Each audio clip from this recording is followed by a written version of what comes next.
Once hailed as a visionary disruptor, WeWork soared to an astonishing $47 billion valuation, promising to redefine the future of work and community.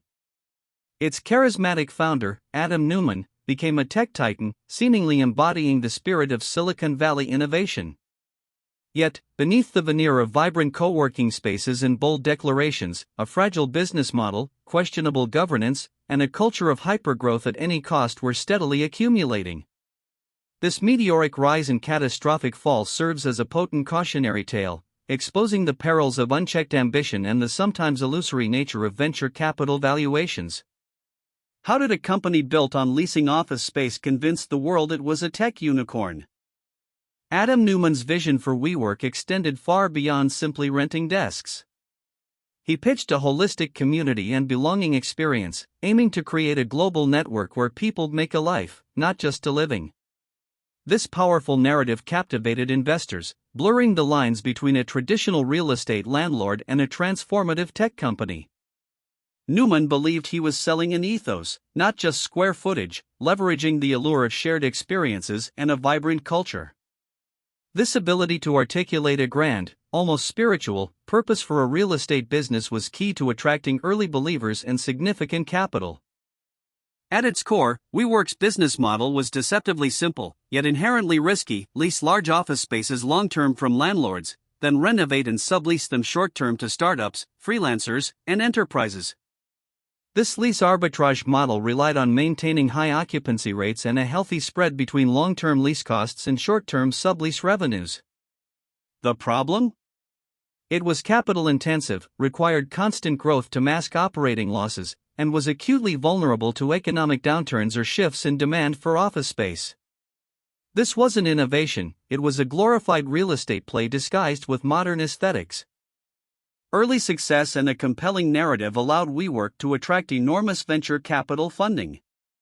Billions poured in from eager investors, convinced they were backing the next tech giant. This capital fueled an aggressive global expansion, with new locations opening at a breakneck pace.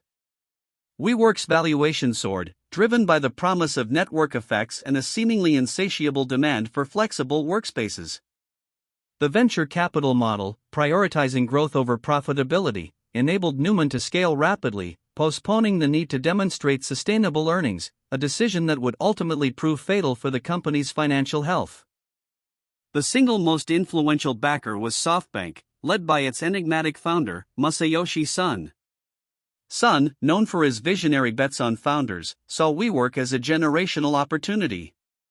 His vision fund injected staggering sums, ultimately totaling over $18.5 billion, pushing WeWork's valuation to stratospheric levels.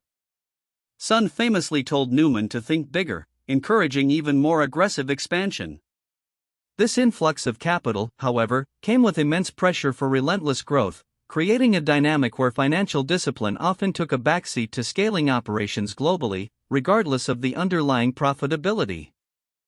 WeWork vigorously branded itself as a tech company, not just a real estate firm. This narrative was crucial for justifying its inflated valuation, far exceeding traditional real estate multiples. Yet, its technology often amounted to little more than office management software, glorified desk booking apps, or internal communication tools. These features, while useful, hardly represented proprietary, scalable tech that would disrupt an industry in the way a true tech giant does. The distinction was critical. Valuing WeWork as a software company meant assigning a much higher multiple than if it were accurately perceived as a capital-intensive landlord. Beneath the surface of exponential growth and lavish parties, serious financial red flags began to emerge.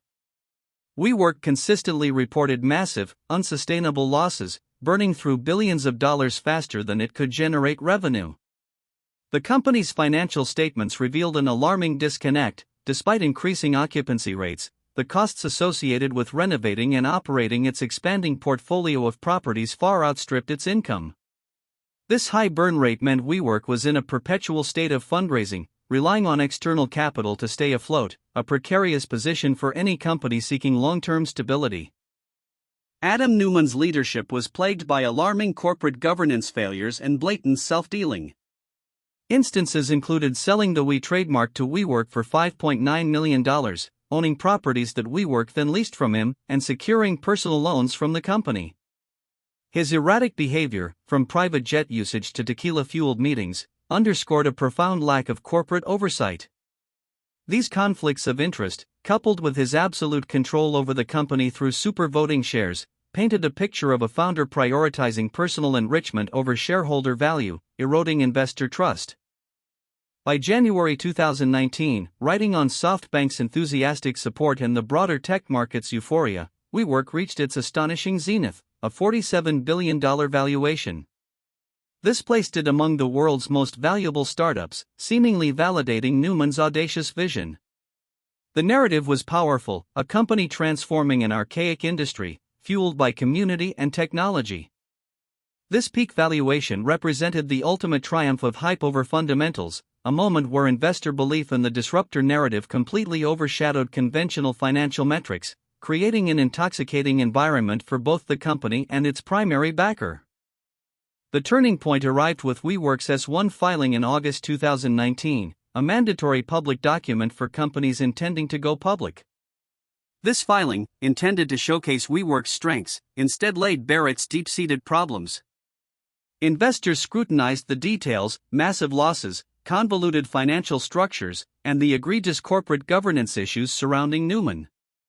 The document exposed a company far more akin to a risky real estate venture than a tech darling, shattering the carefully constructed illusion and forcing a stark reevaluation of its true worth in the public markets. The revelations in the S-1 filing triggered an immediate and severe backlash from potential investors. The market's initial enthusiasm evaporated, replaced by skepticism and concern. Valuation projections plummeted from $47 billion to below $20 billion, with some analysts suggesting single-digit billions. The appetite for a high-risk, unprofitable company with questionable leadership waned rapidly. Facing overwhelming pressure and a guaranteed disastrous public debut, WeWork was forced to withdraw its highly anticipated IPO in September 2019, a stunning reversal that effectively marked the end of an era of unprecedented venture capital largesse. In the wake of the failed IPO and mounting investor pressure, Adam Neumann was forced to step down as CEO in September 2019. This was not, however, a typical fall from grace. As part of his exit package, Neumann received a controversial $1.7 billion payout, including a $185 million consulting fee and the ability to sell shares. This golden parachute ignited public outrage, contrasting sharply with the job losses and financial turmoil experienced by WeWork employees and investors. It underscored the profound disconnect between executive compensation and corporate performance. With WeWork on the brink of collapse, SoftBank, its largest investor, stepped in with a massive rescue package in October 2019. This complex deal involved $6.5 billion in debt and equity financing, a tender offer for existing shares, and ultimately gave SoftBank majority ownership, taking WeWork off the public market. While preventing immediate bankruptcy, this lifeline significantly diluted other shareholders and effectively converted SoftBank's high-risk equity investment into a bailout, consolidating its control over a deeply troubled asset and signaling a new chapter for the company under its direct stewardship. Under new leadership and SoftBank's direct control, WeWork embarked on a drastic restructuring effort. The focus shifted from rapid growth to operational efficiency and profitability. This meant significant layoffs, divestment of non-core businesses, and aggressive renegotiation of costly leases. The lavish spending and expansion spree were over, replaced by a sober assessment of its massive global real estate portfolio. The goal was no longer to be a tech disruptor but to simply be a sustainable, profitable co-working space provider, a much more modest, but necessary, objective.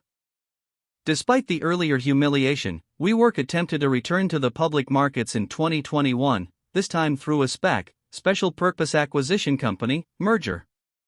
The valuation was a far more grounded $9 billion, a stark contrast to its $47 billion peak. This second attempt, though less ambitious, still faced headwinds. The co-working industry was grappling with the pandemic's impact on office occupancy and the rise of remote work. The SPAC route offered a quicker path to public listing, but it also reflected a more cautious, if not desperate, strategy to access much-needed capital. Even after the restructuring and SPAC merger, WeWork continued to struggle with profitability and a heavy debt load. Changing work patterns post-pandemic further impacted its core business model. Finally, in November 2023, WeWork Global filed for Chapter 11 bankruptcy protection. This filing initiated a process to renegotiate leases and restructure its massive debt, marking the official end of its journey as a publicly traded company and the culmination of years of financial mismanagement and operational challenges.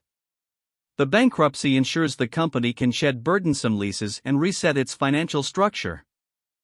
The WeWork saga offers profound lessons. Primarily, the dangers of unchecked founder power and inadequate corporate governance, where charismatic leadership overshadowed accountability.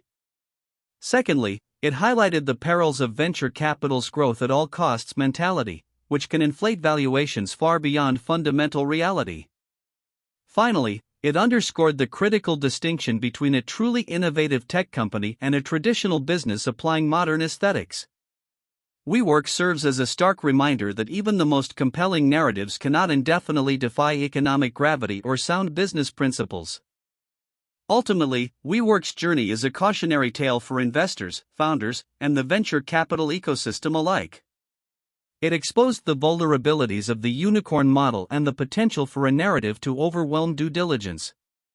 While the co-working concept itself remains viable and popular, WeWork's spectacular failure taught the industry a painful lesson in sustainable growth and realistic valuations. Its legacy is not just one of financial destruction, but also a renewed focus on fundamental business principles, profitability, prudent management, and the imperative of strong corporate governance, even for the most ambitious startups.